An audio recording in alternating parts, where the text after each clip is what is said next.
Hello student, कैसे हो आप सभी। उम्मीद करता हूँ बहुत ही अच्छे होंगे। तो आज की इस क्लास में हम देखने वाले हैं आपके यूपी बोर्ड एग्ज़ाम के लिए 10th क्लास के बच्चों के लिए बहुत ही ज़्यादा इम्पोर्टेंट क्वेश्चन जो आपके एग्ज़ाम में पूछे जाने हैं।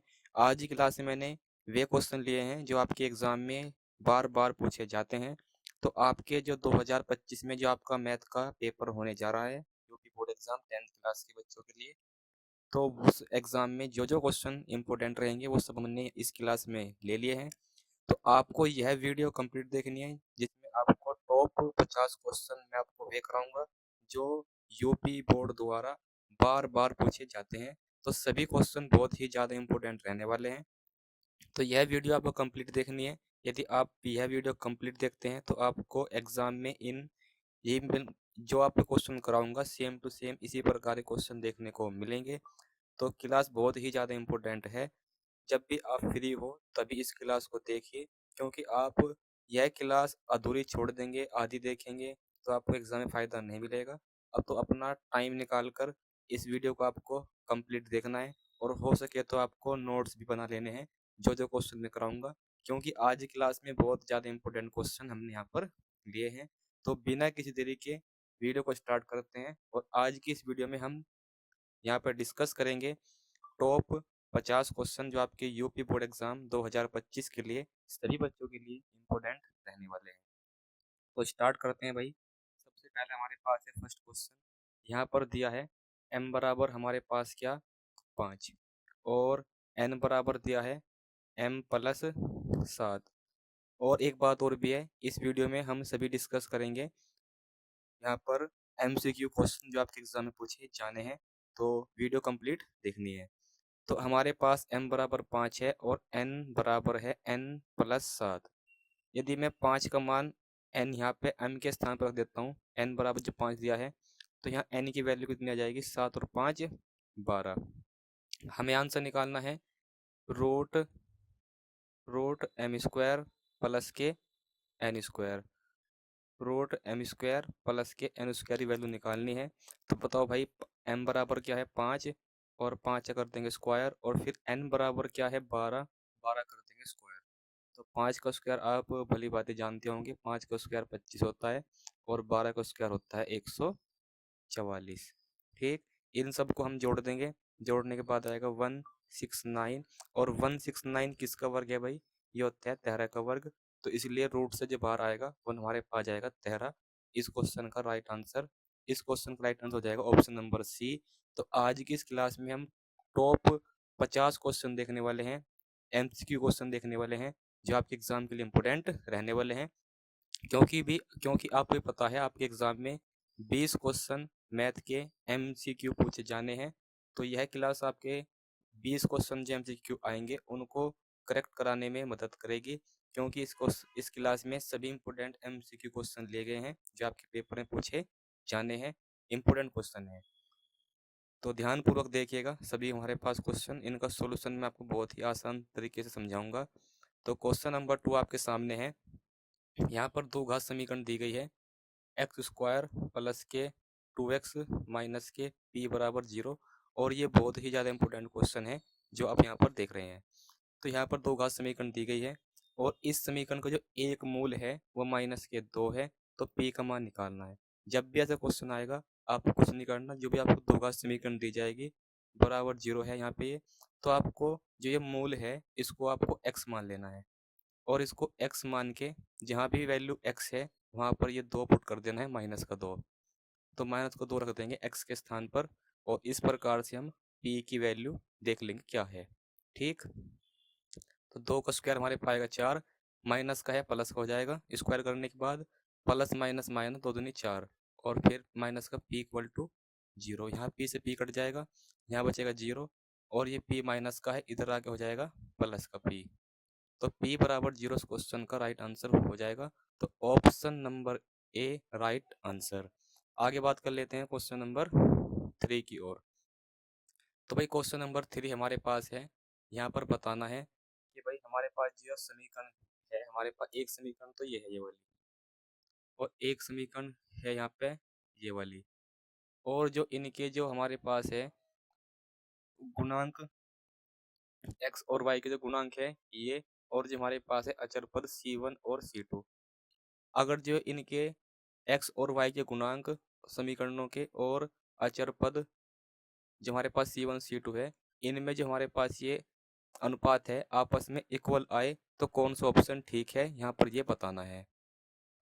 तो भाई दोस्तों आपको ध्यान रखना है, यदि यहाँ पे ये तीनों अनुपात आपस में बराबर हो तो ये हमारे पास जो रेखिक समीकरण दी गई है, ये वाली रेखिक समीकरण और ये रेखिक समीकरण, ये क्या होगी, समपाती होगी। अगर जो यहाँ पर ऐसा होता A1/A2 not equal to B1/B2, आपको ये बात भी ध्यान रखनी है क्योंकि क्वेश्चन ये है तो ये भी आ सकता है।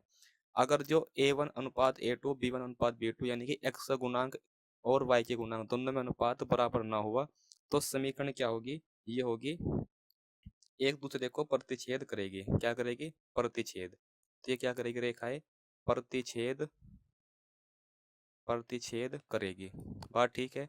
उसके बाद ध्यान रखना है, अगर जो A1/A2 बराबर हो B1/B2 और जो अचर पद है C1 C2 ये आपस में बराबर ना होने, तो फिर ध्यान रखना है कि जो हमारे पास ये जो दो हमारे पास रेखाएं होगी ये होगी एक दूसरे के समांतर। क्या होगी, समांतर होगी, यानी कि इस प्रकार से समांतर होगी।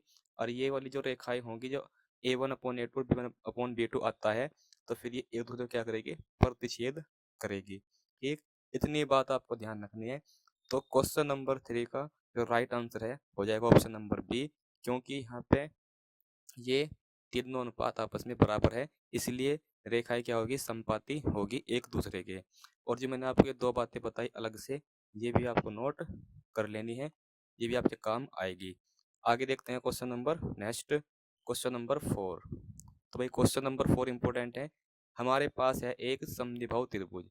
देखो भाई समद्विबाहु त्रिभुज क्या हो, समद्विबाहु त्रिभुज बच्चों वो त्रिभुज होता है जिसकी दो भुजाएं तो होगी बराबर, दो भुजाएं तो होगी बराबर और एक भुजा होगी अलग। तो दो भुजा बराबर कौन सी है, एक तो ए और बी, ए बी।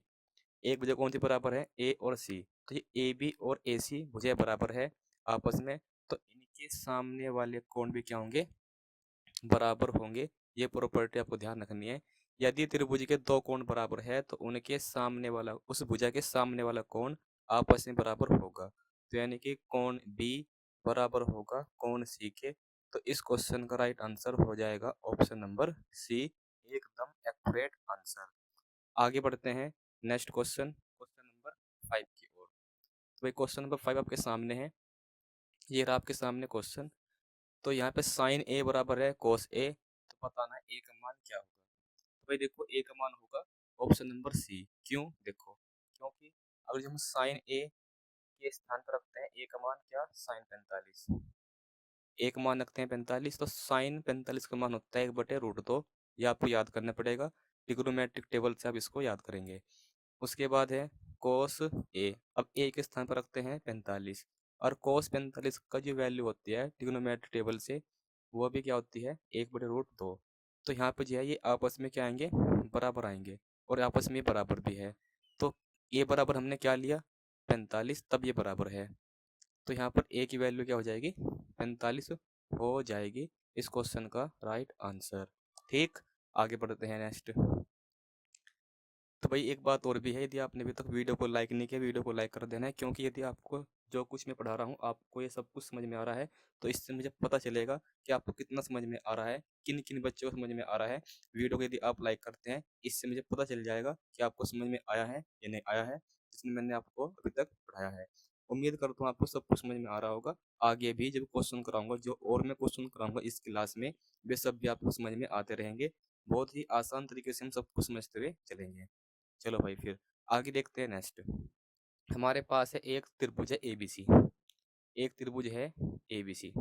ऐसा मान लो हमारे पास एक त्रिभुज है एबीसी, ए, इसको मान लो ए और बी और सी।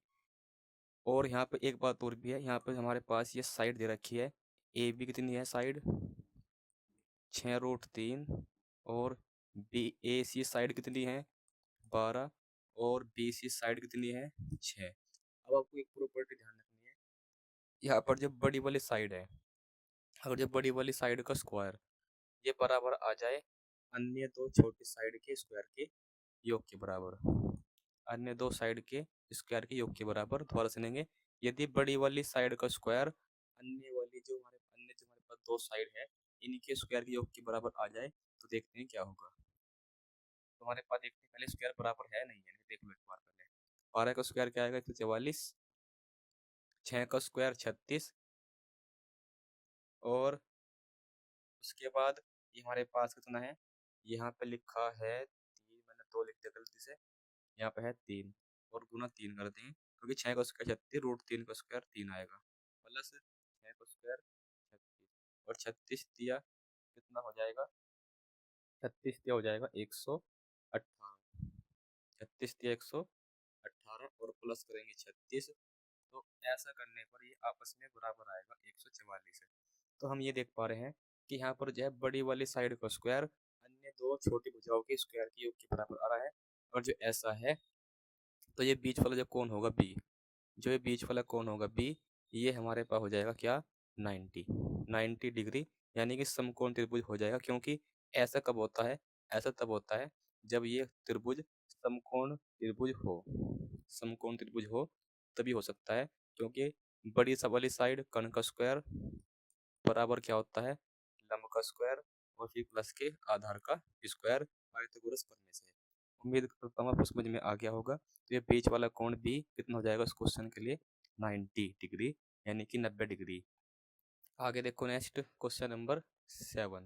भाई क्वेश्चन नंबर 7 में क्या है, tan 30 डिग्री बराबर a बराबर tan 30 है, तो इसका मान निकालना है इस क्वेश्चन का आंसर। तो भाई जहाँ भी हमारे पास है a तो वहाँ रख दो 30 डिग्री, और फिर आपको पता होना चाहिए tan 30 का मान क्या होता है। उसके बाद जहाँ भी a है यहाँ भी रख दो क्या, a बराबर 30 डिग्री, और फिर अब पता होना चाहिए cos 30 का मान क्या होता है। तो भाई यहाँ पर जो है cos tan 30 का मान, tan 30 का मान होता है 1/√3 और उसका होल स्क्वायर भी करना है।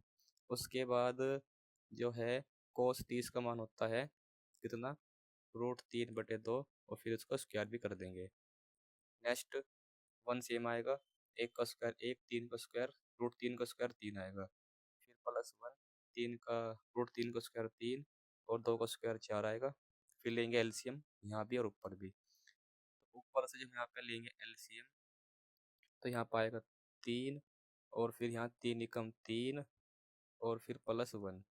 इसी प्रकार से 4 एकम 4 और +3 और बटे में 4, तो इनको जोड़ने के बाद आएगा यहाँ पे 4/3 और यहाँ पर आएगा 7/4। उसके बाद करना क्या है, 4/3 रखेंगे और फिर उसके बाद लिखेंगे ऊपर, फिर इसको उल्टा कर देंगे। तो भाई आगे देखते हैं, यहाँ पर 4/3 तो आ ही जाएगा, उसके बाद 7 को 4 से भाग, यानी 7/4 जो है इसको लिख सकते हैं ऐसे, और फिर इनके आपस में क्या कर लेंगे, मल्टीप्लाई कर लेंगे, तो 4 चौक 16 और 7 या 21, तो ये होगा इस क्वेश्चन का राइट आंसर। मगर यहाँ पे ऑप्शन मिस्टेक है, तो ऑप्शन पर नहीं जाना है, ऑप्शन मिस्टेक यहाँ पे है। मगर हम बात करें क्वेश्चन की तो क्वेश्चन का आंसर आएगा 16/21, तो आपको ऑप्शन पे नहीं जाना है, ऑप्शन मिस्टेक है, गलती से लिखे गए हैं। तो इस क्वेश्चन का राइट आंसर हो जाएगा 16/21, एकदम एक्यूरेट आंसर जो आप यहाँ पर देख पा रहे हैं। आगे देखते हैं नेक्स्ट। तो भाई आगे नेक्स्ट हमारे पास रहेगा, दो वृत्तों के व्यास हमारे पास दिए गए हैं, ये व्यास और व्यास में दिया है अनुपात। क्या दिया है, व्यास में अनुपात दिया है, दो वृत्तों के व्यास में अनुपात दिया है। बताना है परिधि में अनुपात क्या होगा। और जब परिधि में व्यास में अनुपात दे के परिधि में अनुपात पूछा जाए तो आपको सेम आंसर बताना है, राइट आंसर। तो option number B right answer हो जाएगा। यदि पूछा जाए व्यास में अनुपात दे के क्षेत्रफलों में अनुपात पूछा जाए तो फिर आपको क्या करना पड़ेगा, इन अनुपात में दी गई संख्याओं का स्क्वायर करना पड़ेगा। मगर हमारे पास क्वेश्चन में क्या है, व्यास में अनुपात दे रखा है वृत्तों के और परिधि में अनुपात पूछा है, तो ये सेम आंसर हो जाएगा 4:9 राइट आंसर। आगे बढ़ते हैं नेक्स्ट। तो भाई नेक्स्ट हमारे पास है क्वेश्चन नंबर कौन सा, क्वेश्चन नंबर इधर है 9। तो इस क्वेश्चन में बताना है माध्यक क्या है। यदि माध्य और बहुलक के मान दिए हैं तो आपको फॉर्मूला ध्यान रखना है बहुलक का। बहुलक बराबर होता है 3 गुना माध्यक और माइनस के 2 गुना माध्य। तो बहुलक कितना है 28। उसके बाद 3 गुना कर देंगे, क्या यहाँ पे 3 गुना कर देंगे माध्यक तो बताना है, 3 गुना माध्यक तो बताना है। और 2 गुना माध्य कितना है, माध्य ये रहा 41.1।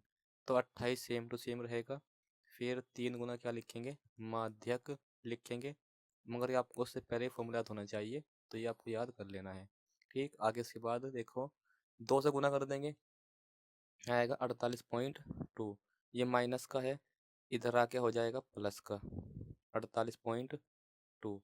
और फिर 3 गुना माध्य माध्यक। ठीक, इसको जोड़ने के बाद आएगा 0.2।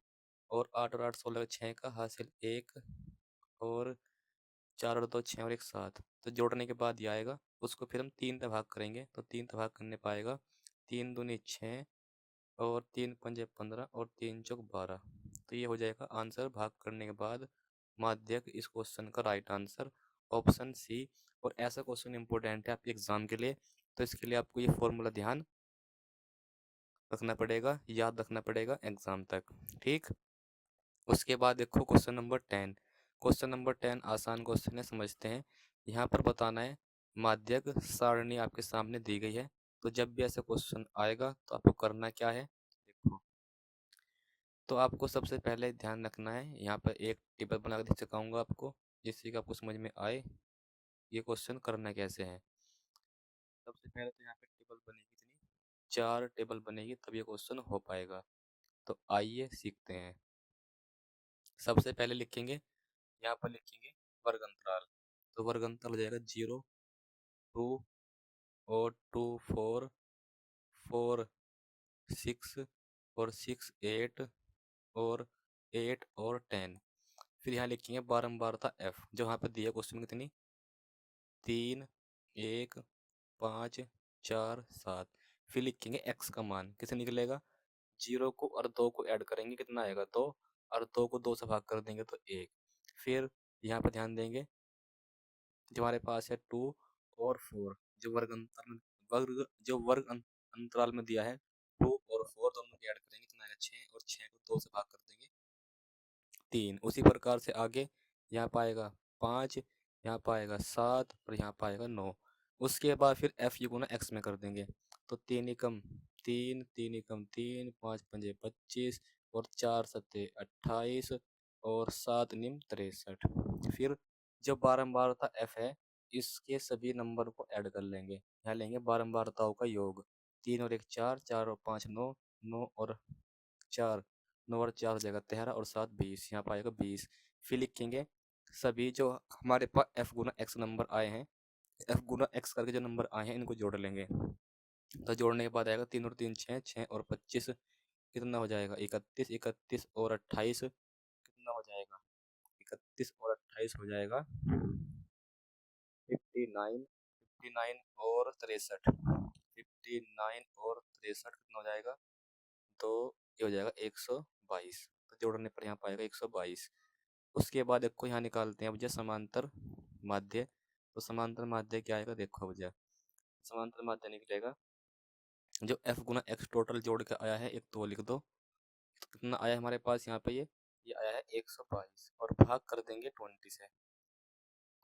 तो भाग करने पर आएगा कितना 6.1। इस क्वेश्चन का राइट आंसर जो ऑप्शन नंबर डी में है। तो उम्मीद करता हूँ आपको समझ में आ गया होगा। इस प्रकार से यह हम क्वेश्चन कर सकते हैं जो आपके एग्जाम में पूछे जाते हैं और आगे भी पूछे जाएंगे, जो भी आपका आगे बोर्ड एग्जाम आने वाला है। ठीक, आगे देखो नेक्स्ट। तो भाई नेक्स्ट हमारे पास आसान सा क्वेश्चन है, यहाँ बताना है बहुलक वर्ग क्या है। बहुलक वर्ग क्या है, तो इसका आंसर बताने के लिए क्या करना होगा, सबसे बड़ी बारंबारता, जो बारंबारता है सबसे बड़ी बारंबारता कितनी है यहाँ पे 23। और इसके ऊपर देखो क्या है, इसके ऊपर है 20 और 30। तो 20 और 30 ये इस क्वेश्चन का राइट आंसर हो जाएगा, एकदम एक्यूरेट आंसर। आगे बढ़ते हैं नेक्स्ट क्वेश्चन की ओर भाई। तो नेक्स्ट क्वेश्चन सबसे आसान है, बताना है कौन सी संख्या परिमेय संख्या है। तो जो संख्या रूट में ना हो वह संख्या परिमेय संख्या हो जाएगी। तो आप देख सकते हैं ये संख्या रूट में तो है, परंतु ये 3 का स्क्वायर है और ये रूट से बाहर आ जाएगी, इसीलिए इस क्वेश्चन का right answer option number A हो जाएगा।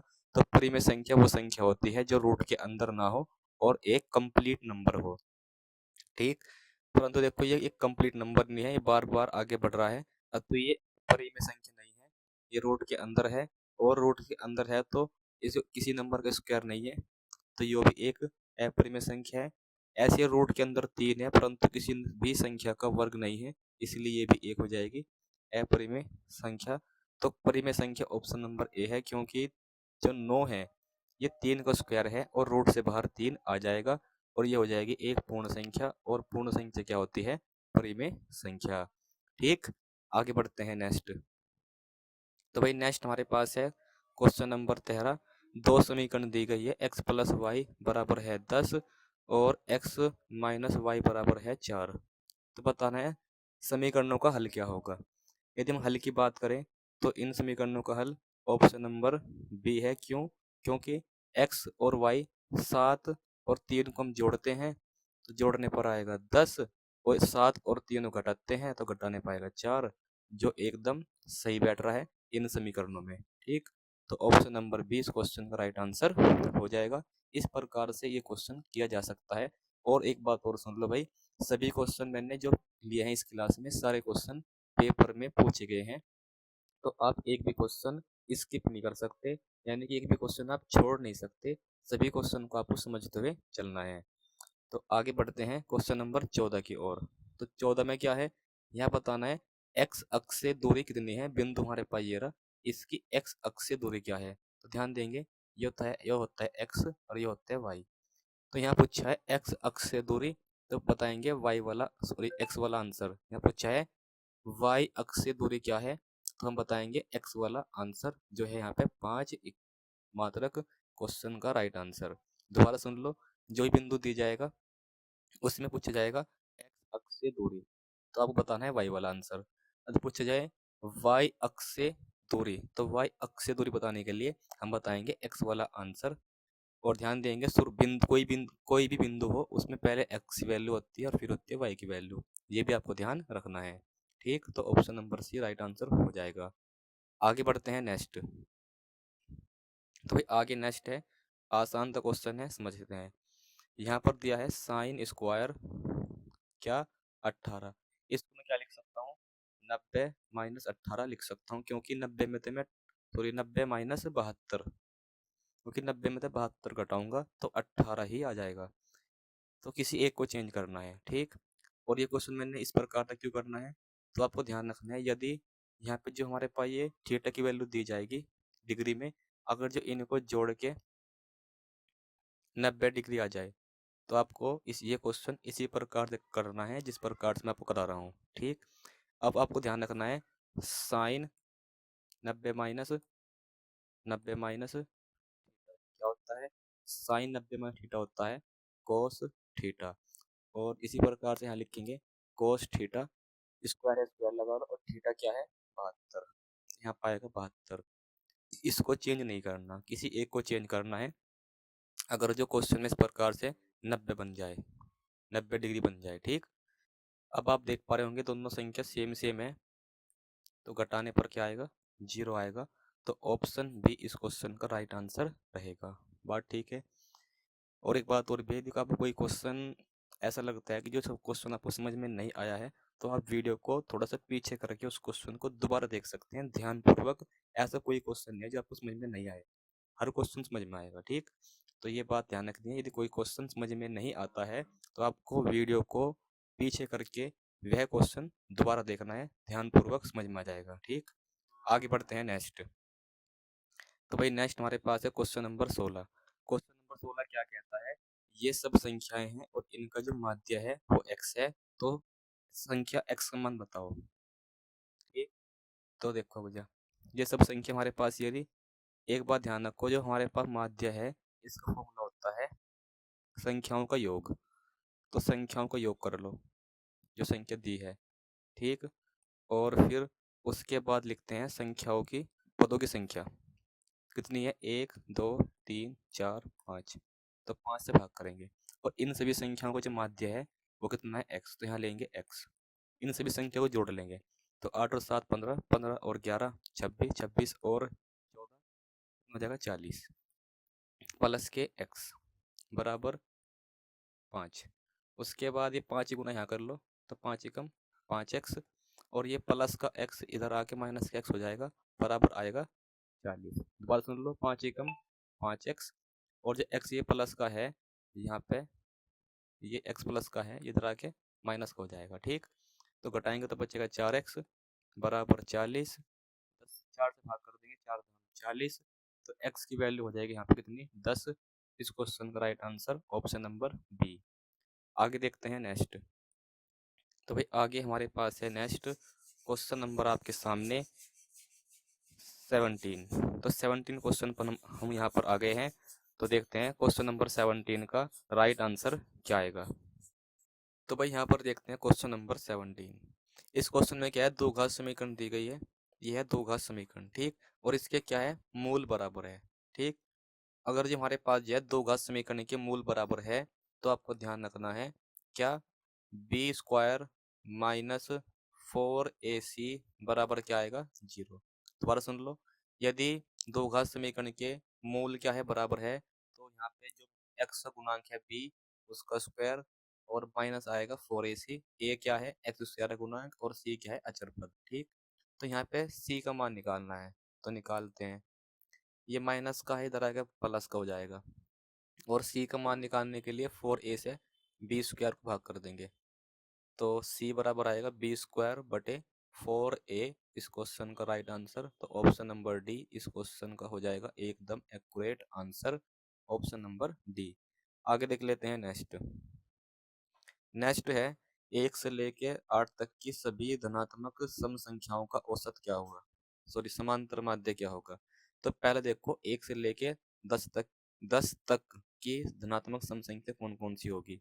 तो सम संख्या वो संख्या जो 2 से कट जाए। तो एक तो 2 होगी, एक होगी 4, एक 6, और एक 8, और एक 10।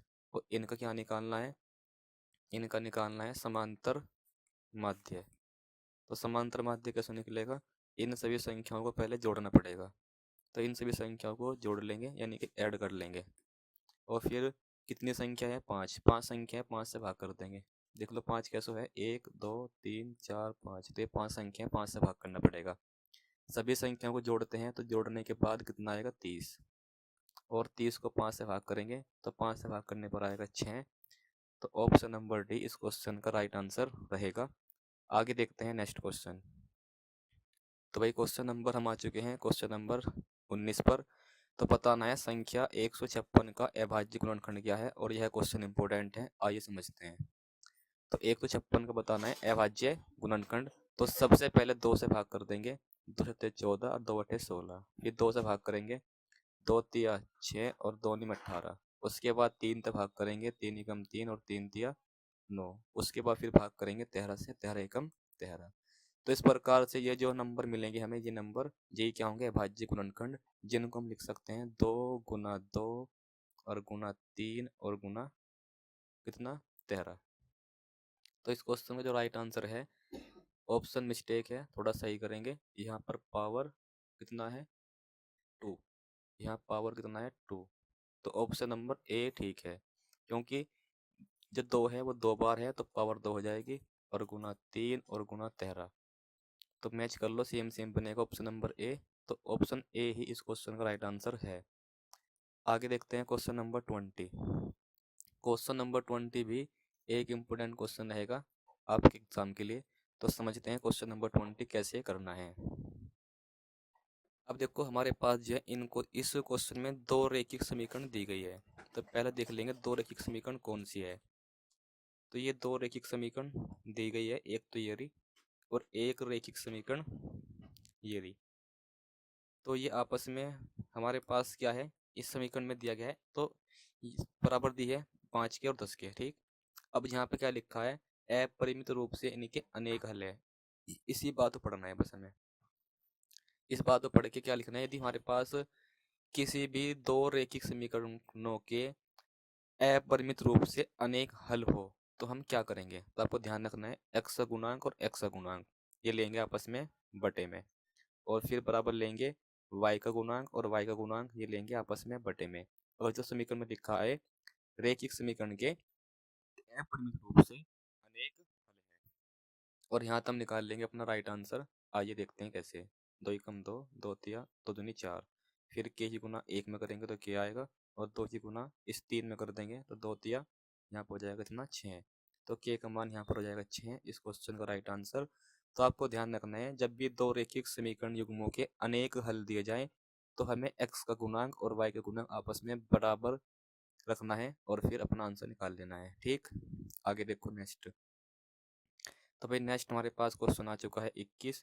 तो 21 क्वेश्चन नंबर करते हैं और देखते हैं इस क्वेश्चन का राइट आंसर हमें क्या मिलेगा। तो ध्यान रखते हैं भाई, यहाँ पे एक बात और सुनते पहले आपको मैं थोड़ा सा बता दूं पाइथागोरस प्रमेय क्या हो। ये होते हैं पाइथागोरस प्रमेय। इसमें हमारे पास जो है एक समकोण त्रिभुज है, इसमें हमारे पास ये हो जाएगा कर्ण, और ये होगा लंब, और ये हो जाएगा आधार। ठीक, और आपको ध्यान रखना है जो है कोस थीटा का फॉर्मूला होता है, ये मान लो थीटा है तो कोस थीटा फॉर्मूला क्या होता है, ये होता है कोस थीटा बराबर आधार बटे कर्ण। और जो है फिर नेक्स्ट ध्यान रखना है टेन थीटा फॉर्मूला क्या होता है, टेन थीटा फॉर्मूला होता है लंब बटे आधार। ठीक, और जो है कोट थीटा ये होता है टेन कोल्टा यानी कि आधार बटे लंब। तो ये फॉर्मूला आपको ध्यान रख लेने हैं। तो देखते हैं क्वेश्चन करना कैसे है। तो कोस थीटा बराबर तो हमारे पास कितना है, ये कोस ए मान लो कितना है 7/25। ठीक, और एक आपको ध्यान रखनी है पाइथागोरस प्रमेय ये होती है कर्ण का स्क्वायर, चलो यहीं पे लिख लो। एक होती है पाइथागोरस प्रमेय, आपको ध्यान रखना है ये होती है कर्ण का स्क्वायर बराबर लंब का स्क्वायर प्लस के आधार का स्क्वायर। अब देखो कोस थीटा क्या है, कोस थीटा दे रखा है आधार बटे कर्ण, ये आपको फॉर्मूला ध्यान रखने हैं आधार बटे कर्ण कोस थीटा। अब कर्ण की वैल्यू है 25, 25 का स्क्वायर, फिर लंब नहीं है तो लंब चले चेक करेंगे उसके बाद आंसर निकलेगा। तो देखते हैं लंब कितना है पाइथागोरस प्रमेय से। आधार 7 है, 7 का स्क्वायर, 25 है, 25 का वर्ग हो जाएगा 625, और 7 का वर्ग आएगा 49, इसको उधर घटा देंगे क्योंकि ये प्लस का है, इधर आकर माइनस का हो जाएगा तो 7 का वर्ग 49 घटा देंगे, बराबर आएगा लंब का स्क्वायर घटाने पर आएगा 576, और यहाँ पे लिखेंगे लंब का स्क्वायर 576 है भाई 24 का स्क्वायर। तो यहाँ पे हम लिख सकते हैं जो लंब है इसकी वैल्यू आ जाएगी कितनी, 24। अब निकालते हैं अपना यहाँ पर आंसर। तो अपना आंसर हम यहाँ पर चेक करेंगे, देखो टेन थीटा और प्लस कोट ए, टेन ए और कोट ए का मान निकालना है। टेन का फॉर्मूला क्या हो, लंब बटे आधार, लंब बटे आधार, और कोट फॉर्मूला हो आधार बटे लंब। तो लंब कितना है 24 और आधार कितना है, आधार है 7, और आधार यहाँ पे आधार 7। उसके बाद जो आधार है वो 7 है, लंब हमारे पास है 24। तो पहले हम गुना करेंगे 24 गुना 7 की, तो 24 गुना 7 करेंगे, 24 गुना 7 कितना आएगा यहाँ पे 168, और फिर करेंगे 24 गुना 24 यहाँ पर आएगा 576, फिर 7 गुना 7 करेंगे यहाँ पर आएगा 49, और जोड़ने के बाद राइट आंसर आएगा कौन सा, ऑप्शन नंबर डी, एकदम एक्यूरेट आंसर। क्योंकि 576 में 49 जोड़ेंगे 625 आएगा, 49 24 गुना 7 करेंगे तो 168 आएगा, 168 ये रहा। तो ऑप्शन डी आंसर है। इम्पोर्टेंट क्वेश्चन है, समझ में आना चाहिए। आगे देखते हैं नेक्स्ट। तो नेक्स्ट हमारे पास है क्वेश्चन नंबर 22। तो क्वेश्चन नंबर 22 को समझने से पहले आप यहाँ पर सीख लो वृत्त क्या है। तो ये होता है वृत्त, और वृत्त में हो त्रिज्या, ये होती है आर, यदि इसका सेंटर है ओ तो इसकी यहाँ से यहाँ तक होती है त्रिज्या रेडियस, और इसका जो होता है क्षेत्रफल का फॉर्मूला ये हो पाई आर स्क्वायर, वृत्त के क्षेत्रफल का फॉर्मूला। तो हमारे पास दो वृत्त है और इनकी त्रिज्या दी है और इन वृत्तों का जो क्षेत्रफलों का योग है वो एक अन्य वृत्त के बराबर है। ठीक, तो उस वृत्त का क्या बताना है, त्रिज्या क्या होगी बताना है। तो भाई मान लो यहाँ पर हमारे पास एक वृत्त है, त्रिज्या मान लो उसकी r1 है, तो उसका क्षेत्रफल होगा पाई आर स्क्वायर। फिर एक सेकंड वृत्त है, उसका होगा क्षेत्रफल पाई r2 यदि उसकी त्रिज्या r2 है। मान लो फिर यहाँ पे दो वृत्त को जोड़ के, जिन्हें दो वृत्तों के क्षेत्रफल को जोड़ के एक बड़ा वृत्त लेते हैं। ये तो क्वेश्चन कहना चाह रहा है कि दो वृत्तों की जो त्रिज्या है अलग अलग है और इनके वृत्तों के क्षेत्रफलों के योग के बराबर एक हमारे पास वृत्त है, तो उस वृत्त की त्रिज्या बतानी क्या होगी। ठीक, तो दो छोटे वृत्तों का क्षेत्रफल ये रहा, यदि इनकी त्रिज्या r1 हो, उसकी इसकी r2 हो। फॉर्मूला यार हमारे पास वृत्त के क्षेत्रफल का। मान लो ये बड़ा वृत्त है, इसकी जो त्रिज्या है वो r है, तो उसका फॉर्मूला क्या होगा, पाई आर स्क्वायर। तो हमें यहाँ पे इस r का मान निकालना है। देखो पाई से पाई कट जाएगा। ठीक, त्रिज्या कितनी है इसकी, पहले वाले की 4 है, 4 का स्क्वायर, फिर 3 का स्क्वायर, और हमें r का मान निकालना है। क्योंकि जो छोटे वृत्तों को जोड़ेंगे, इनके क्षेत्रफलों को जोड़ेंगे तो एक बड़ा क्षेत्रफल बनेगा, तो उस क्षेत्रफल की त्रिज्या निकालनी है, r का मान निकालना है। देखते क्या आएगा, 4 का स्क्वायर 16, 3 का स्क्वायर 9, इनको आपस में जोड़ देंगे तो जोड़ने के बाद आएगा 25, और 25 किसका वर्ग है भाई बताइए हमें। हमारे पास ये होता है वहाँ पे 5 का वर्ग, ठीक है नहीं, ये होता है 5 का वर्ग, तो r बराबर आएगा 5। ठीक, तो त्रिज्या हो जाएगी इस बड़े वाले वृत्त की, जो दो ये छोटे वृत्त हैं इनको जोड़ने, इनके क्षेत्रफलों को जोड़ने के बाद जो बड़ा वृत्त बनेगा, उस वृत्त का क्षेत्रफल की त्रिज्या 5 हो जाएगी। राइट आंसर, तो ऑप्शन ए ठीक है इस क्वेश्चन का। ठीक, आगे बढ़ते हैं नेक्स्ट। तो आगे नेक्स्ट है भाई दो घात समीकरण है, इसके क्या बताने हैं, मूल बताने हैं। तो देखते हैं करना कैसे है। तो आपको देखो करना क्वेश्चन ऐसे है, हमें इस 3 के टुकड़े करने हैं ऐसे, जिससे जैसे कि 3 है, इसके 2 टुकड़े करने हैं, और 2 टुकड़े ऐसे करने हैं संख्याओं में कि गुना करने पर आना चाहिए 10 और जोड़ने घटाने पर आना चाहिए 3। तो हम लिख सकते हैं 5 दूनी 10, और 5 में से 2 घटा देंगे तो ये 3 ही आएगा। ठीक है नहीं, और x सेम टू सेम लेंगे बराबर, फिर यहाँ पर -10 बराबर 0। उसके बाद क्या करेंगे, माइनस का 5 है तो 5 लेंगे, और फिर x minus minus plus 2x, और फिर माइनस के 10। फिर क्या करेंगे, यहाँ तो आएगा x कॉमन, और फिर ये बच जाएगा, फिर यहाँ तो आएगा 2 कॉमन, फिर बचेगा यहाँ पे x माइनस के 5, क्योंकि 2 ही कम 2 और 2 पंजे 10। ठीक, फिर आएगा x माइनस 5 कॉमन, उसके बाद x और प्लस 2 बचेगा, x प्लस 2 बचेगा बराबर 0। फिर लेंगे इनको हम अलग अलग जीरो के बराबर, क्या लेंगे, अलग अलग जीरो के बराबर। तो एक तो मूल आएगा माइनस का प्लस का हो जाएगा, और एक मूल आएगा प्लस के 2 इधर आके जीरो की तरफ माइनस का हो जाएगा। तो मूल आ जाएगा 5 और माइनस के 2, एक तो 5 और एक माइनस के 2, इस प्रकार गुणनखंड कर लेंगे हमारे पास समीकरण के, और जो मूल आएंगे वही हमारे पास जैस क्वेश्चन का राइट आंसर है। तो 5 और -2 ऑप्शन नंबर बी इस क्वेश्चन का राइट आंसर हो जाएगा। ऑप्शन नंबर बी एकदम एक्यूरेट आंसर। तो ये इस क्वेश्चन का एकदम एक्यूरेट आंसर है। आगे देखते हैं नेक्स्ट। तो नेक्स्ट हमारे पास है क्वेश्चन नंबर 24। तो क्वेश्चन नंबर 24 क्या है, एक समतल मैदान है। चलो भाई, एक समतल मैदान ये रहा, पर एक मीनार की छाया पड़ती है। तो मान लो एक मीनार है जिसकी छाया है, वो ये छाया मान लो इसकी छाया पड़ती है यहाँ पे ऐसे इसकी। ठीक, और छाया की जो लंबाई है, जो छाया की लंबाई है ये वाली, ये इस ऊंचाई की कितनी गुनी है, इस ऊंचाई की √3 गुनी है। तो बताना है सूर्य का उन्नयन कोण क्या होगा। तो सूर्य का जो उन्नयन कोण है बताना है। तो उन्नयन कोण कैसे चेक करेंगे, ये तो उन्नयन कोण बताना हो तो यहाँ लेंगे थीटा, क्योंकि उन्नयन कोण में हम नीचे से ऊपर की ओर देखते हैं। ठीक है नहीं, तो उन्नयन कोण ये रहा। तो उन्नयन कोण बताने के लिए एक तो हमारे पास ये है लंब और ये है आधार, और लंब और आधार कौन सा फॉर्मूला में होता है, tan में। तो tan थीटा बराबर लंब हमारे पास h है और आधार है h √3, s से h कट जाएगा, तो tan थीटा बराबर आएगा कितना, 1/√3।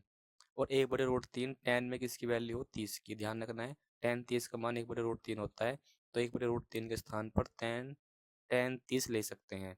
tan से tan कट जाएगा तो थीटा की वैल्यू आएगी 30 डिग्री। तो एक बात और भी, आपको जो त्रिकोणमिति की जो टेबल है वो आपको याद कर लेनी है, इम्पोर्टेंट है, ठीक है नहीं। तो अब हमारे पास जो है राइट आंसर हो जाएगा ऑप्शन नंबर सी, इस क्वेश्चन का राइट आंसर। आगे देखते हैं नेक्स्ट।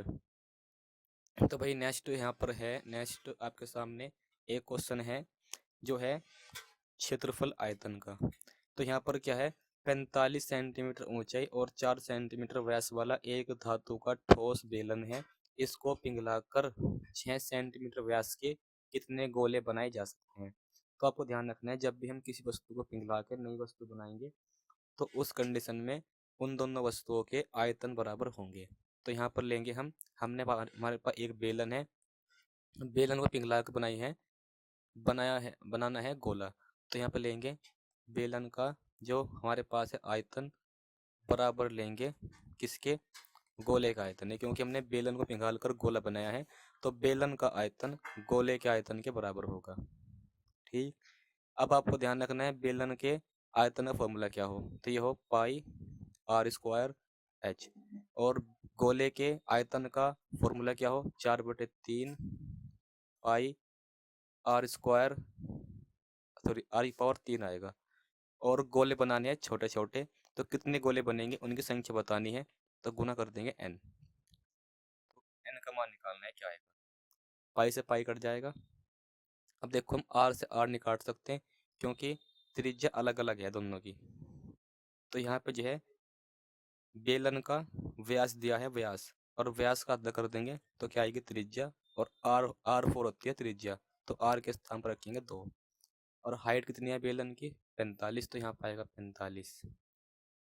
ठीक है भाई, उसके बाद यहाँ पर लेंगे 4/3 और यहाँ पे r³ और गुना n, तो 2 का स्क्वायर 4 हो जाएगा, 4 4 कट जाएगा, फिर 3 गुना कर दो 45 में, 45 गुना 3, 45 गुना 3। और जो हमारे पास है गोले का व्यास जो है 6, और 6 का आधा कर देंगे, त्रिज्या आ जाएगी 3, तो r के स्थान पर रखना है मुझे क्या, यहाँ पे 3, क्योंकि गोला का व्यास हो त्रिज्या का 2 गुना, तो व्यास का आधा कर देंगे तो 3 आएगा, और 3 क्या है त्रिज्या, तो r के स्थान पर 3 लिखेंगे। और 3 की पावर 3 कितना होता है, 27, और गुना n।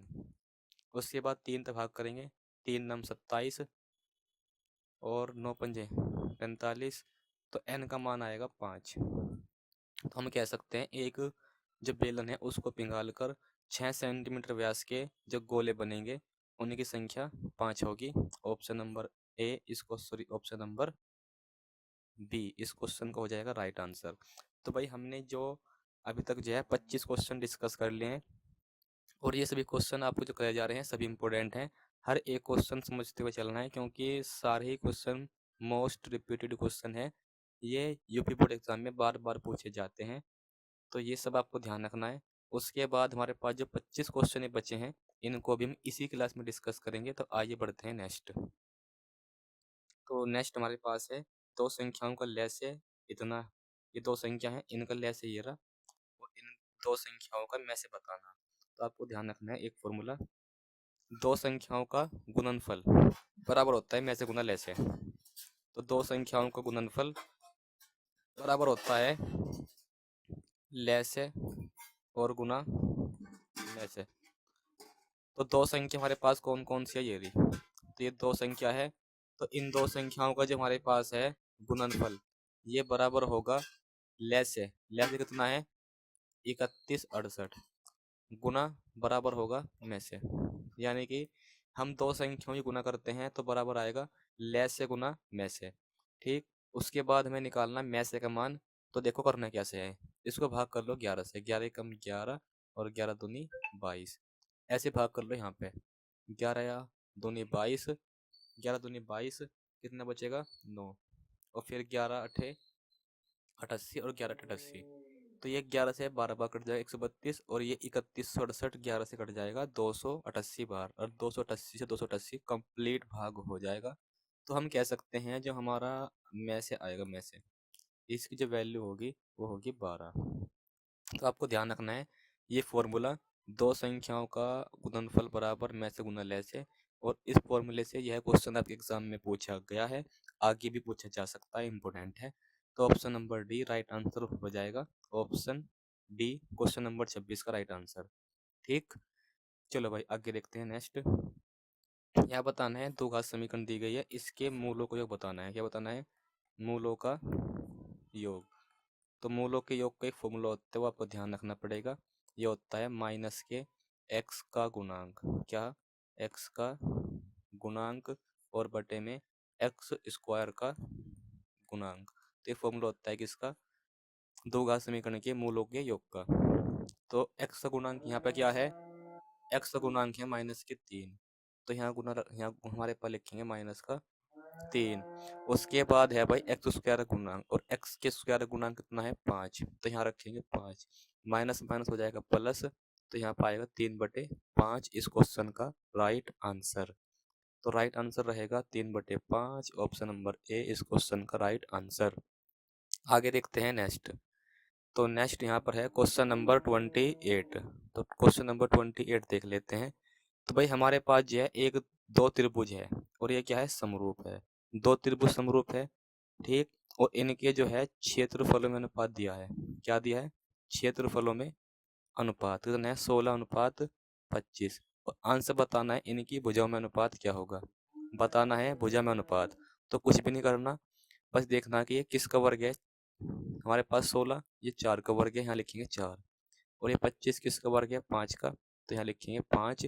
तो इस प्रकार से ऑप्शन नंबर बी इस क्वेश्चन का राइट आंसर हो जाएगा। यदि आपको दो त्रिभुज समरूप दिए जाए और उनके क्षेत्रफलों में अनुपात दिया जाए और फिर भुजाओं में अनुपात पूछा जाए, तो आपको देखना है जो क्षेत्रफल में अनुपात दिया है वे नंबर किस किस नंबर का वर्ग है, बस वे लिख दो और आंसर राइट आंसर हो जाएगा। तो क्वेश्चन नंबर 28 का आंसर ऑप्शन नंबर बी एकदम एक्यूरेट आंसर है। आगे देखते हैं नेक्स्ट क्वेश्चन। तो दोस्तों यहाँ तक हमने क्वेश्चन कर लिया 28। अब देखते हैं आगे क्वेश्चन नंबर 29। अब देखो आपको यहाँ पे क्या ध्यान रखना है। अगर यहाँ पे देखो 31 है और यहाँ पे क्या है? 59, ठीक। तो उसके बाद आपको इन दोनों में से एक संख्या चेंज करनी है। मैं ऊपर वाली चेंज करता हूँ, और चेंज क्यों करनी है देख लो। ये एक कंडीशन है, यदि यहाँ पे 31 डिग्री, यहाँ पे है 59 डिग्री, इनको जोड़ने पर 90 आ रहा है, और जो 90 आए तो देखो ऐसे ऐसे करना पड़ेगा जैसे क्वेश्चन आपको मैं कराऊंगा। आपको किसी एक संख्या को चेंज कर लेना है।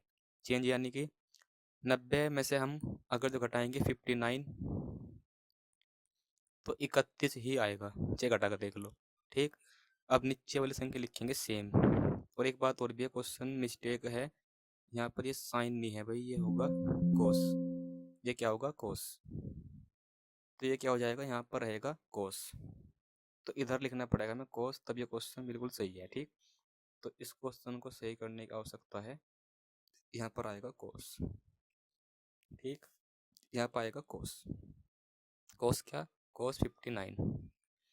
अब 90 में से, अब आपको अब ध्यान रखना है फॉर्मूला जो हमारे पास होता है साइन 90 माइनस थीटा बराबर कोस थीटा। ये फॉर्मूला आपको मैं पीछे ही बता चुका हूँ। तो एक होता है formula sine theta, sine 90 minus theta बराबर होता है कोस थीटा। तो यहाँ भी हम लगा देंगे फॉर्मूला वही, sine theta, sine 90 minus theta बराबर कोस थीटा। तो यहाँ लिखेंगे कोस थीटा कितना है? 59, और 59 नीचे हमारे पास है कोस 59, आपस में कट जाएंगे सेम है। तो right answer option number C आएगा। ऑप्शन नंबर सी इस क्वेश्चन का राइट आंसर, ठीक। आगे देखो नेक्स्ट। तो भाई नेक्स्ट हमारे पास है, ये एक दो घात समीकरण है, तो इसके मूल बताने इन सब में से कौन से होंगे, ठीक। तो उसके लिए मैं लगाना पड़ेगा फॉर्मूला यहाँ पे b² माइनस के 4ac, ठीक। और b हमारे पास क्या है?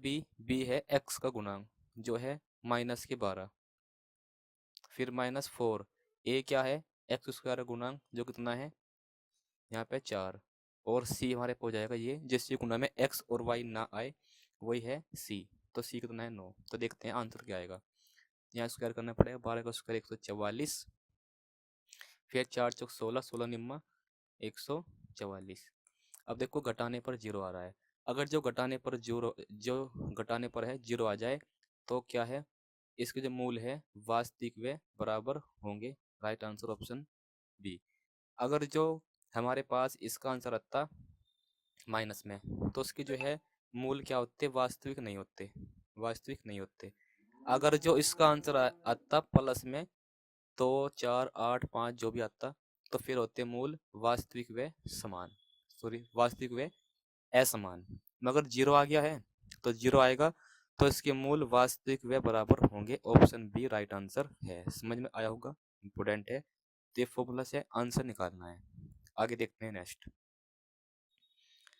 तो नेक्स्ट हमारे पास है, यहाँ निकालना है इसको विविध कर।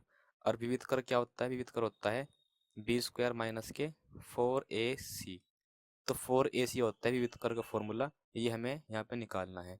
तो बी 4 होता है एक्स की वैल्यू, जो एक्स के गुणांक में है, सॉरी एक्स के गुणांक में जो भी है वो बी की वैल्यू है। यहाँ पर है माइनस के 2, और फिर माइनस क्या करेंगे 4 इंटू ए है हमारे पास एक्स के गुणा में वैल्यू, और फिर लिखेंगे अचर पद 1/3 है। यहाँ पे 3 3 कट जाएगा, और 2 का स्क्वायर आएगा 4, और 4 में से 4 घटाएंगे तो आएगा 0। तो 0 क्वेश्चन राइट आंसर है। तो विविध कर का फॉर्मूला भी यही है। और मैंने जो पीछे बताया मूलों की प्राकृतिक ज्ञात करनी हो, तो उसके लिए फॉर्मूला भी यही है, ध्यान रखना है। आगे देखते हैं नेक्स्ट। तो नेक्स्ट हमारे पास है क्वेश्चन नंबर 32। तो क्वेश्चन नंबर 32 भी आसान है, बस ध्यान देंगे।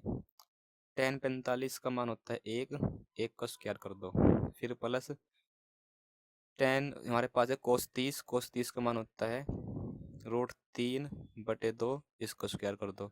फिर साइन 60 का मान होता है √3/2, इसको स्क्वायर कर दो। और ये आपस में सेम सेम है, ये प्लस का और ये माइनस का है, तो ये आपस में कट जाएंगे। 2 सेम आएगा, और 1 का स्क्वायर 1 आएगा, और 2 एकम 2। तो ऑप्शन नंबर सी इस क्वेश्चन का हो जाएगा राइट आंसर। तो राइट आंसर है ऑप्शन नंबर सी, इस क्वेश्चन का राइट आंसर 2। आगे देखते हैं नेक्स्ट। तो भाई आगे देखते हैं नेक्स्ट हमारे पास है कौन सी संख्या अभाज्य संख्या है। तो पहले सीख लो अभाज्य संख्या क्या होता है। कोई अभाज्य संख्या वो संख्या हो जिसके केवल 2 गुणनखंड हो, या फिर ऐसी संख्या जो 1 से कटती हो और अपने आप से कटती हो, वे संख्या होती है अभाज्य संख्या। जो 1 से और अपने आप से कटती हो, बस जो संख्या 1 से और केवल अपने आप से कटती हो, वे संख्या की अभाज्य संख्या है। तो सबसे छोटी अभाज्य संख्या 2 है, उसके बाद 3 5 7 11 13 17 19, ये सभी क्या है अभाज्य संख्याएं हैं। तो इनमें तो ऑप्शन बी ठीक है, क्योंकि ना तो ए है अभाज्य संख्या 1, और ना ही है 0 अभाज्य संख्या है, और 8 भी नहीं है। क्यों? क्योंकि 8 1 से 2 से 4 से और 8 से कट जाएगी।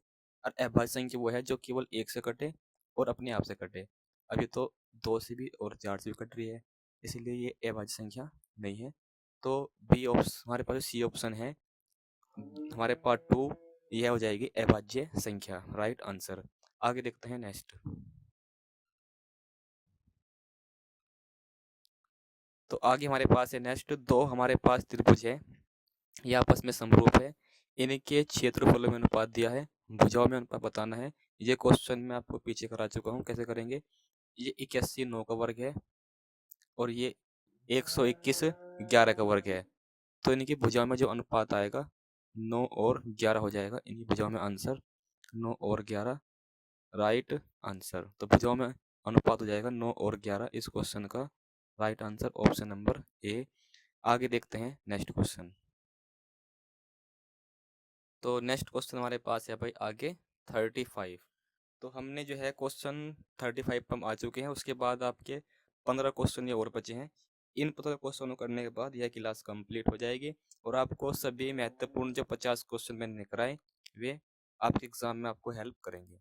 तो क्वेश्चन देख लेते हैं, आपके सामने है। एक संभव त्रिभुज है, संभव त्रिभुज वह त्रिभुज जिसकी तीनों भुजाएं क्या होती है बराबर। तो समबाहु त्रिभुज वह त्रिभुज जिसकी तीनों भुजाएं बराबर होती है और भुजा दी है ए। तो यो भी ए और यो भी ए। ठीक। और बताना है, इसके हमने आधार पे एक लंब डाल दिया। इसके शीर्ष जो है, इसके शीर्ष से एक इसके आधार पे लंब डाल दिया लंब। तो इस लंब की लंबाई बतानी है।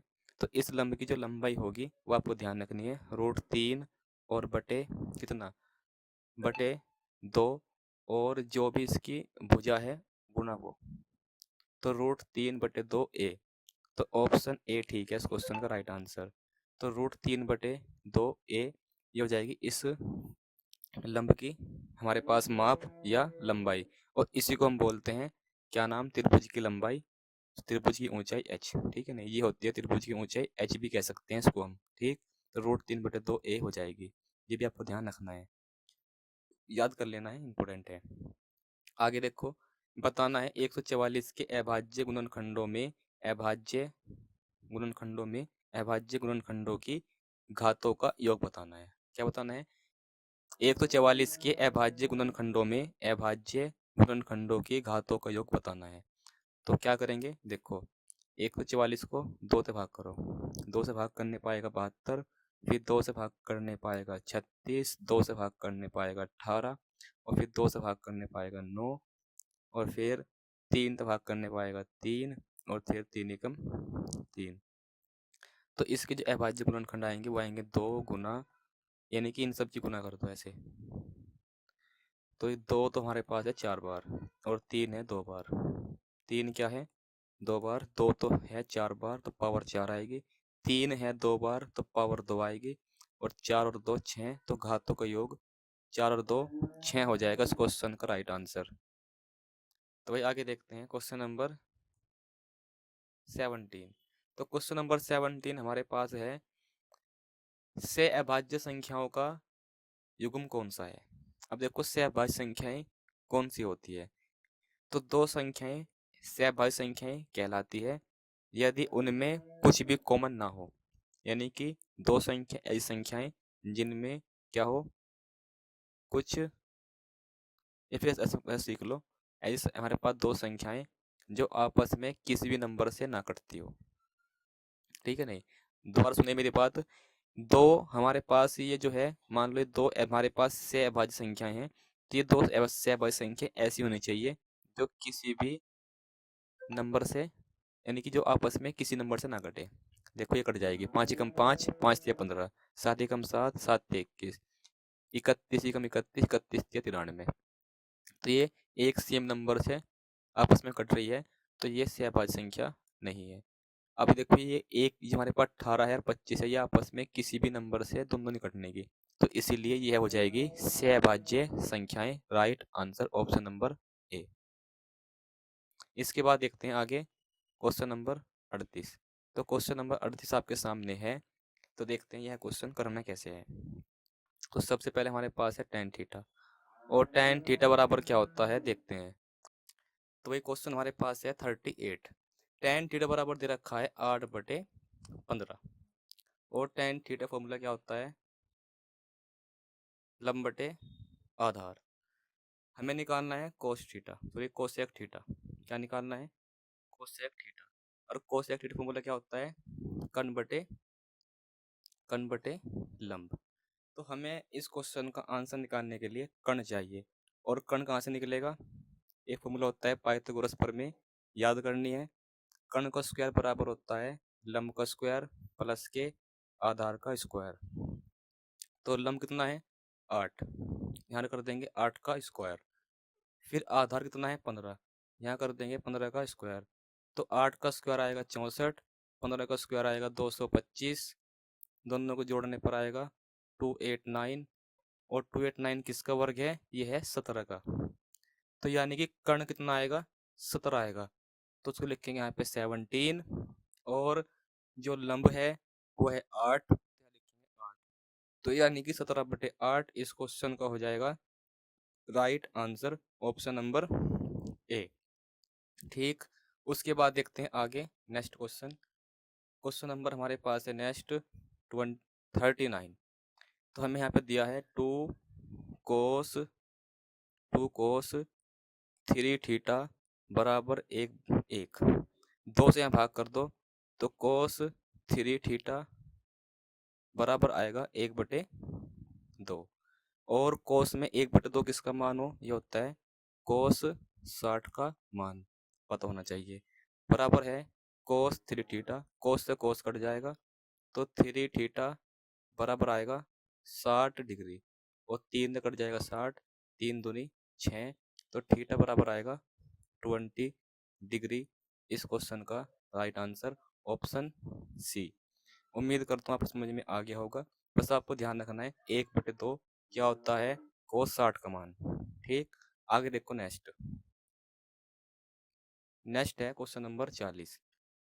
तो क्वेश्चन नंबर 40 में क्या बताना है, यह बताना है प्रथम 10 प्राकृतिक संख्याओं की माध्यिका। तो प्रथम 10 प्राकृतिक संख्या कौन कौन सी होगी, एक तो होगी 1 2 3 4 5 6 7 8 9 और 10। और क्या बताना है इनकी बताना है माध्यिका, इनकी बतानी है माध्यिका। अब देखो ये माध्यिका बतानी है, ये देखो कितनी संख्या है, ये है संख्या 10 और 10 संख्या है। और 10 संख्या क्या हो, 10 संख्या हो क्या, यहाँ पे सम संख्या, क्या हो सम संख्या। अगर ये सम संख्या है तो माध्यिका निकलेगी, एक फॉर्मूला है ध्यान रखेंगे, n/2 वापद प्लस n/2 + 1 वापद और बटे में 2। तो n कितना है 20, 20 में पूरी 20 नहीं 10 है भाइयों, पदों की संख्या यहाँ पे 10 है और 10 क्या है सम संख्या। तो यहाँ पे n की वैल्यू लेंगे 10, क्या लेंगे 10 और बटे में 2 वापद, फिर n की वैल्यू है 10 बटे में 2 और फिर +1 वापद, 2 भाग करेंगे 5, 2 भाग करेंगे 5 बटे में 2। तो यहाँ 5 पद लिखे हैं, 5 पद यहाँ लिखे हैं 5 और 1 6 पद बटे में 2।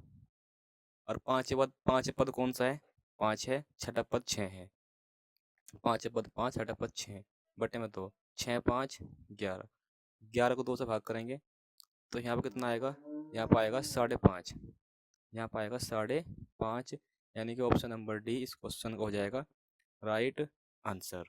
आगे देखते हैं नेक्स्ट है हमारे पास समीकरण दे रखी है यदि 3x + 2y = 6 और y बराबर है 0, तो हमें हल निकालना है, इसका हल क्या है। तो देखते हैं हल क्या होगा। तो जहाँ भी y है वहाँ रख दो y की वैल्यू कितनी 0 बराबर है 6 के, तो 2 0 0 आएगा प्लस 3x = 6, 0 प्लस करेंगे 3x में 3x आएगा बराबर 6, तो 2 3 दूनी 6, तो x बराबर आएगा 2। तो हल क्या आएगा 2 और फिर ये 0। तो पहले लिखते हैं x की वैल्यू 2 है, फिर लिखते हैं y की वैल्यू ये है 0। तो उसका जो हल होगा 0 और 2, ऑप्शन ए राइट आंसर। बात ठीक है। तो पहले x की लिखनी है वैल्यू, देखो यहाँ पे 2 यहाँ भी है 0 यहाँ भी है, मगर ये आंसर नहीं है इसका, option number B, option A ठीक है, क्योंकि पहले लिखते हैं x की वैल्यू और फिर लिखते हैं y की वैल्यू। तो 2 और 0 क्वेश्चन को हो जाएगा राइट आंसर। आगे देखते हैं नेक्स्ट। तो नेक्स्ट है आगे क्वेश्चन नंबर 42, एक अच्छा क्वेश्चन है, समझेंगे और करेंगे। तो यहाँ बतानी है सबसे बड़ी वैल्यू, सबसे बड़ी वैल्यू बतानी है, और सबसे बड़ी वैल्यू वो बतानी है जिससे हम इसको भाग करें, इसको भाग करें, शेषफल बचना चाहिए 8 और 5। तो देखते हैं है क्या। तो जो हमारे पास शेषफल दे रखा है 8 और 5, इसको हम पहले घटा देंगे, किस में से घटा देंगे 8 में से, और जो 70 है उसमें से भी ये 5 घटा देंगे। घटाने के बाद यहाँ पाएगा 117, यहाँ पाए घटाने के बाद 65, और 65 को लिख सकते हैं हम 13 पंजे 65, और जो 117 है इसको लिख सकते हैं 13 निम्मा 117। ठीक, अब देखो 13 यहाँ पे क्या है कॉमन है, तो यही वह सबसे बड़ी संख्या है जिससे हम 125 को भाग करेंगे शेषफल 8 आएगा, हमारे पास 70 को भाग करेंगे तो शेषफल 5 आएगा। तो ऑप्शन बी इस क्वेश्चन का राइट आंसर हो जाएगा। उम्मीद करो तुम आपको समझ में आ गया होगा। 8 क्वेश्चन और बचे हैं, इनको और निपटा लेते हैं और फिर जो है हमारे जो ये टॉप 50 क्वेश्चन हैं ये कंप्लीट हो जाएंगे और आपको समझ में आ जाएगा कि आपके पेपर में एमसीक्यू क्वेश्चन किस प्रकार से पूछे जाते हैं। और ये सभी क्वेश्चन मैंने इम्पोर्टेंट लिए हैं आपको एग्जाम में, जो मैंने क्वेश्चन कराए हैं इनमें से भी बहुत सारे क्वेश्चन आपको एग्जाम में देखने को मिलेंगे। तो आइए जो बचे हुए क्वेश्चन हैं इनको भी हम कर लेते हैं। यह बताना है ये एक दो घात समीकरण है, इसके बताने मूल क्या होंगे। ठीक, तो देखो करना कैसे है। दो के दो फैक्टर करेंगे, जोड़ने पाना चाहिए या घटाने पाना चाहिए दो, और गुणा करने पाना चाहिए एक। तो हम लिख सकते हैं इसको एक ही कम एक, और एक दो भी हो जाएगा, फिर +1 बराबर 0। उसके बाद एक्स ही कम एक्स आएगा यहाँ पे, और फिर माइनस का एक्स ही कम एक्स, फिर +1 बराबर 0। यहाँ पे लेंगे एक्स कॉमन, तो यहाँ बचेगा x-1। यहाँ पे कुछ भी कॉमन नहीं आने का, मगर माइनस का 1 कॉमन आ सकता है। ये माइनस का है, प्लस का हो जाएगा x, ये प्लस का 1 है तो ये हो जाएगा माइनस का 1 बराबर 0। x-1 ये आएगा कॉमन, बचा x और -1 बराबर 0। और यहाँ पे जो है क्या नाम, ये आएगा माइनस, ठीक है नहीं, ये आएगा माइनस। अब देखो ये दोनों सेम सेम है तो इनको लेंगे अलग अलग 0 के बराबर, और यहाँ भी लेंगे ये वाला वैल्यू भी बराबर 0 के। तो यहाँ पे दोनों जो मूल है समान आएंगे, माइनस का प्लस का हो जाएगा, ये 1 माइनस का प्लस का हो जाएगा, तो दोनों मूल समान आएंगे 1 और 1। तो ऑप्शन ए इस क्वेश्चन का राइट आंसर है, यानी कि 1 और 1 इस दो घात समीकरण के मूल हो जाएंगे।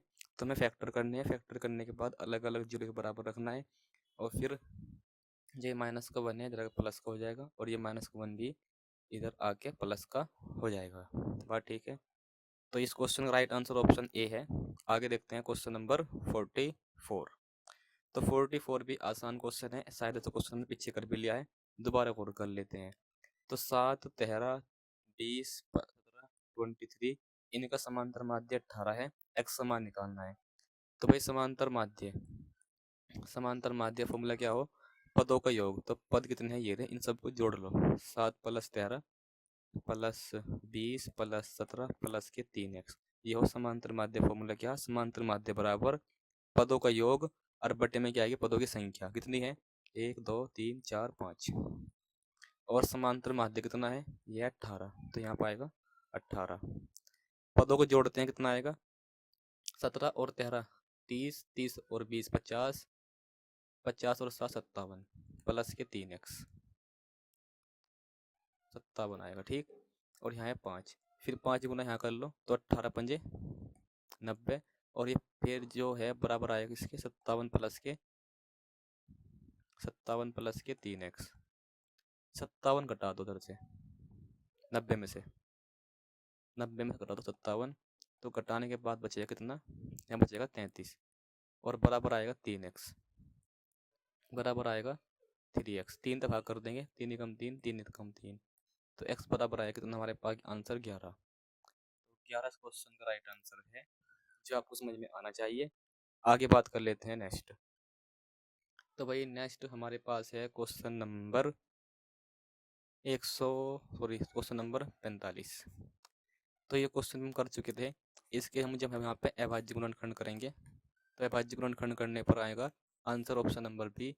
ये क्वेश्चन मैं आपको पीछे करा चुका हूँ, ठीक। तो ऑप्शन बी ठीक है इस क्वेश्चन का। आगे देखो नेक्स्ट। तो भाई नेक्स्ट हमारे पास है ये क्वेश्चन आपके सामने, आंसर बताना है। यदि हमारे पास cos square theta plus cos square theta बराबर है 1/2, तो बताना है साइन स्क्वायर थीटा का मान क्या होगा। तो आपको पता होना चाहिए एक formula, sine square theta plus cos square theta ये बराबर होता है 1, ठीक। और कोस स्क्वायर थीटा का मान कितना है, 1/2, तो यहाँ आएगा 1/2।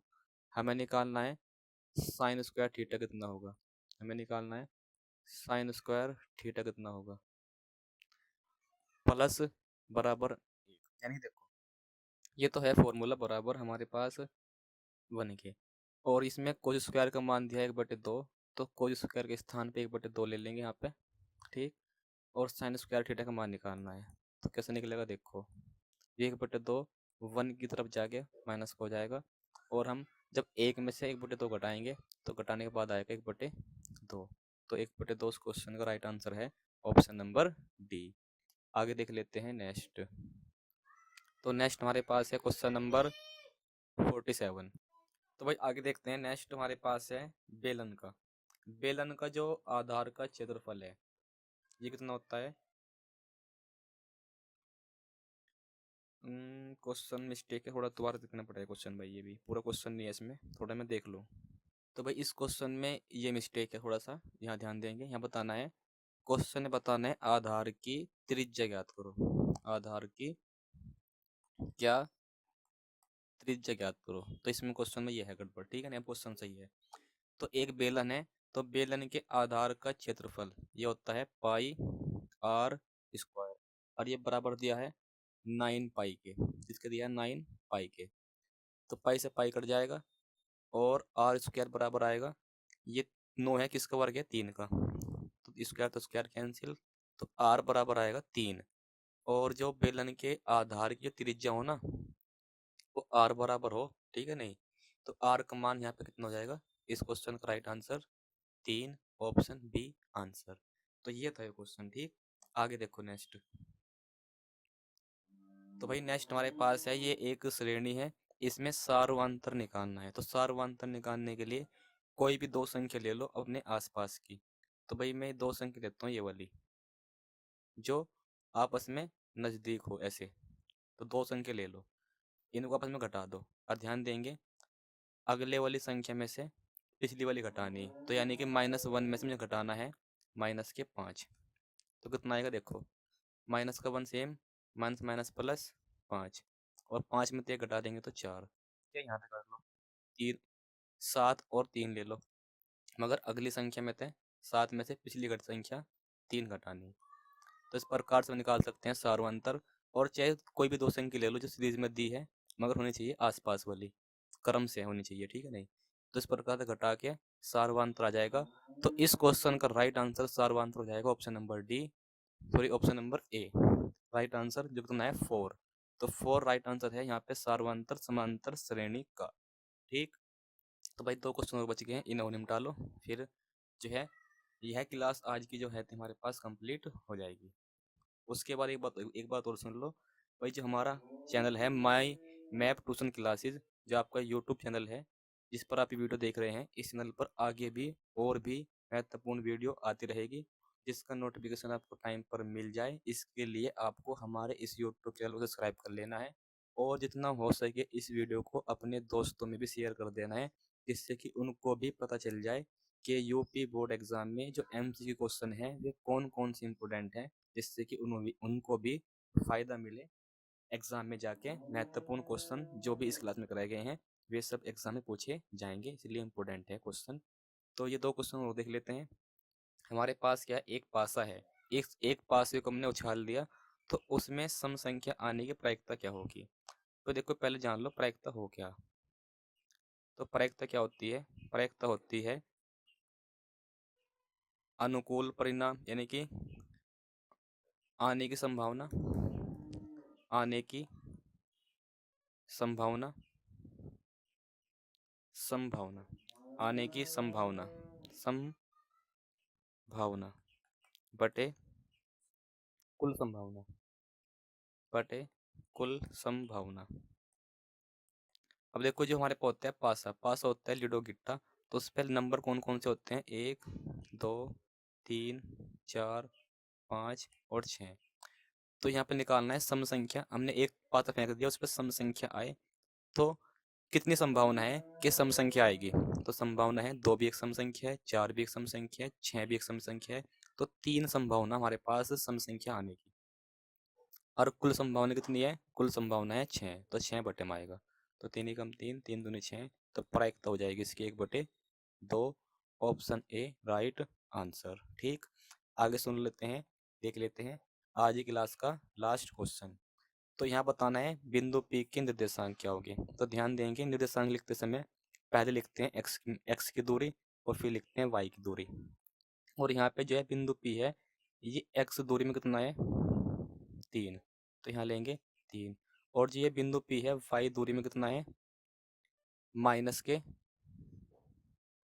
2। और एक बात और भी है, जो इधर की दूरी होगी ये माइनस की होगी, नीचे की दूरी भी माइनस की होगी, तो ये भी x वाली दूरी माइनस की आएगी। तो इस क्वेश्चन का राइट आंसर है -3 और -2, option number C right answer. तो बिंदु P के निर्देशांक हो जाएंगे -3 और -2।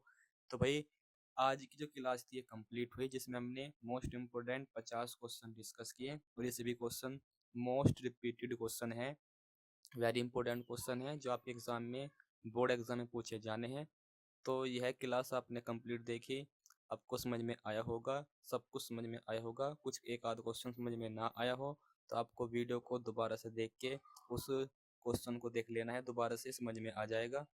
और एक बात और भी है, आने वाली आपको जो है, जो हमारा यूट्यूब चैनल है, आपको यूट्यूब चैनल है मैप ट्यूशन क्लास, जिस पर आप ये वीडियो देख रहे हैं, यहाँ पर और भी आगे भी मोस्ट इम्पोर्टेंट क्वेश्चनों की वीडियो आती रहेगी आपके यूपी बोर्ड एग्जाम के लिए। तो यूपी बोर्ड एग्जाम से पहले पहले हम आपको महत्वपूर्ण क्वेश्चन कराएंगे जो भी आपके एग्जाम में पूछे जाने हैं। तो वीडियो को देखने के लिए, वीडियो का नोटिफिकेशन पाने के लिए आपको हमारे इस यूट्यूब चैनल को सब्सक्राइब कर लेना है, बेल आइकन को ऑन कर देना है, जिससे कि आने वाली हर वीडियो का नोटिफिकेशन आप तक पहुँच जाए। और आपने वीडियो को लाइक नहीं किया है, वीडियो को लाइक कर देना है, जितना हो सके वीडियो को शेयर भी करना है, जिससे कि यह वीडियो उन स्टूडेंट तक पहुंच जाए जिनको इस वीडियो की ज़रूरत है। तो फिर मिलते हैं आगे नेक्स्ट वीडियो में, आज के लिए इतना ही।